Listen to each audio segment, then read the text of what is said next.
Okay, it's time for bragging rights. I really feel like just 2 weeks ago I shot a video with predictions for Hell in a Cell.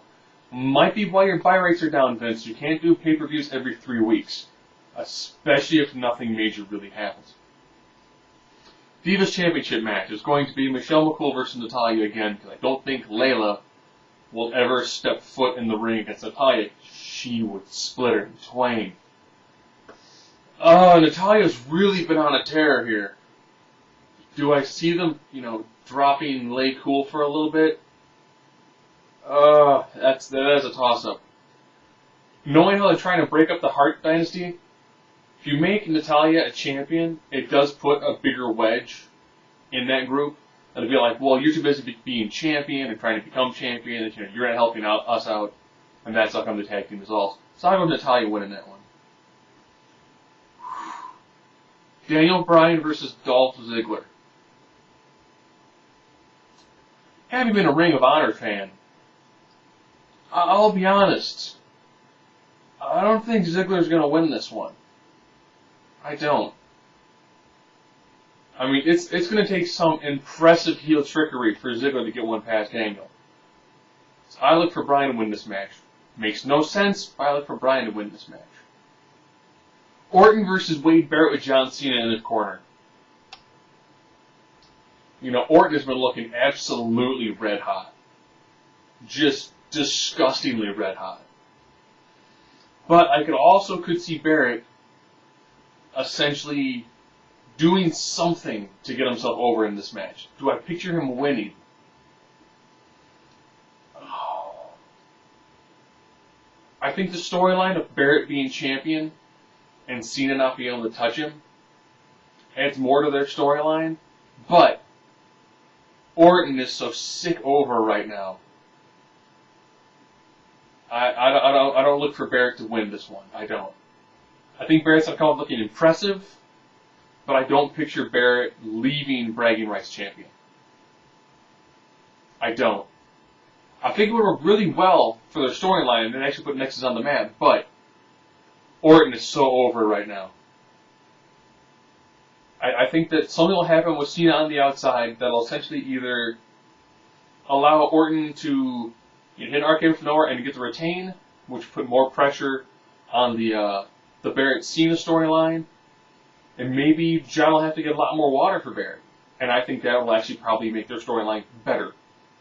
So we haven't seen Orton do a whole lot, and Orton's been disgustingly dominant. And we haven't seen that coming from Wade in a while. So I look for Orton to retain. Kane versus Undertaker Buried Alive match. I'm trying to think if we've actually seen Taker win a Buried Alive match.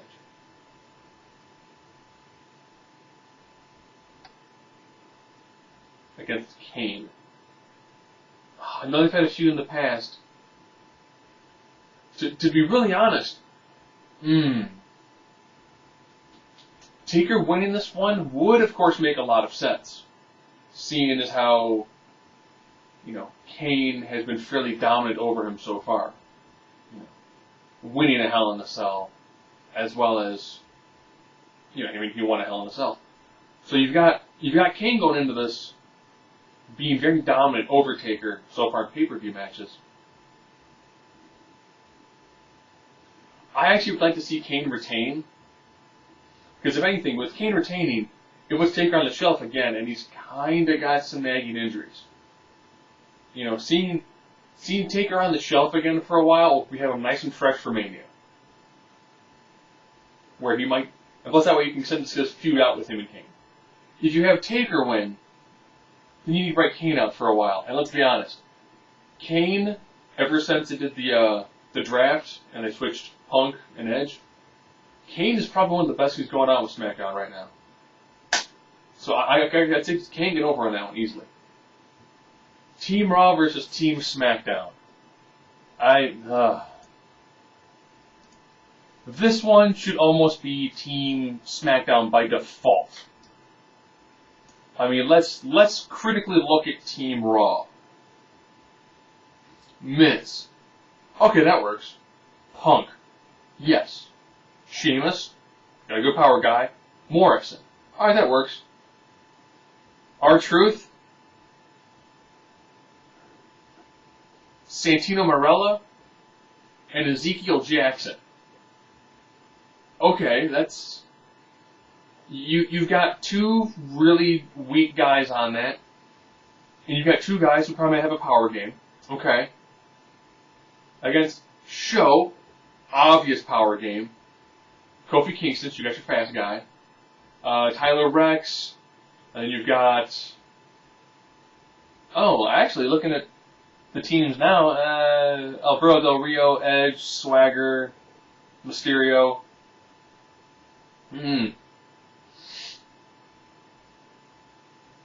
Yeah, I think Show gives Team SmackDown a really decent edge. Because looking at a lot of this, you can almost remove Santino. I don't picture Santino really beating anybody. And R-Truth. You know, they're pushing Alberto Del Rio a lot. So I'm looking at him probably something significant in this match. The also this match will by far be seeing Punk and Kingston, or Punk and Mysterio, or Morrison Mysterio, or Morrison Kingston. You know, this has got a lot of unique people in it, but I don't know. You know, knowing how the last minute of this match, Team Raw lost because of tension within the ranks. And if you do that, that's what allowed Miz to be the only person to win a bragging rights for Raw.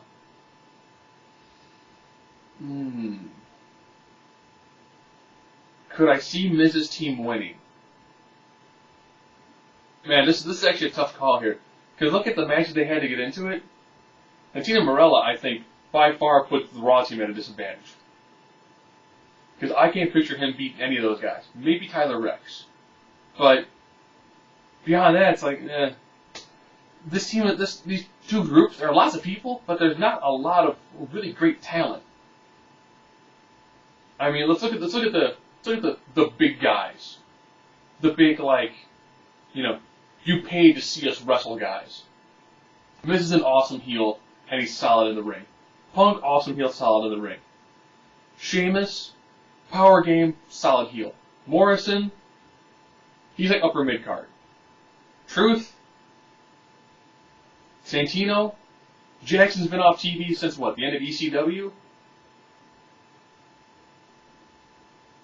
Against Show, constant main eventer. Edge, main eventer. Swagger, upper mid card. Mysterio, main eventer.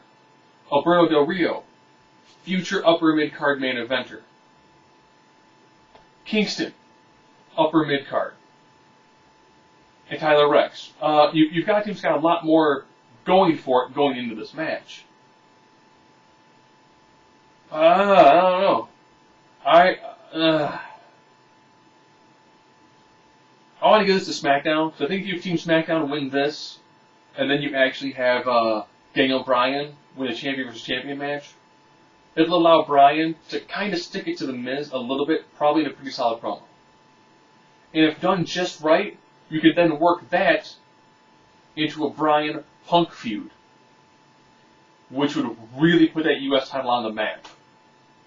So I'm going to go with Team SmackDown winning this to be back-to-back bragging rights champions.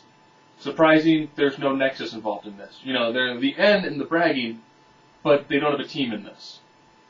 Looking at 7 people, they don't have a 7-person team currently. So, I see Kane retaining. I would like to see Natalya win. I think Barrett winning would be unique. I don't think it's a lock. I don't really see him walking out as champion. I picked Bryan, and I also picked Team SmackDown. I'm a Raw guy. I haven't really watched SmackDown. I'm glad Punk switched shows. Now I don't need to watch SmackDown, but SmackDown being on a new show, on a new network, they need an additional bump. So I picture them probably being the one to win bragging rights.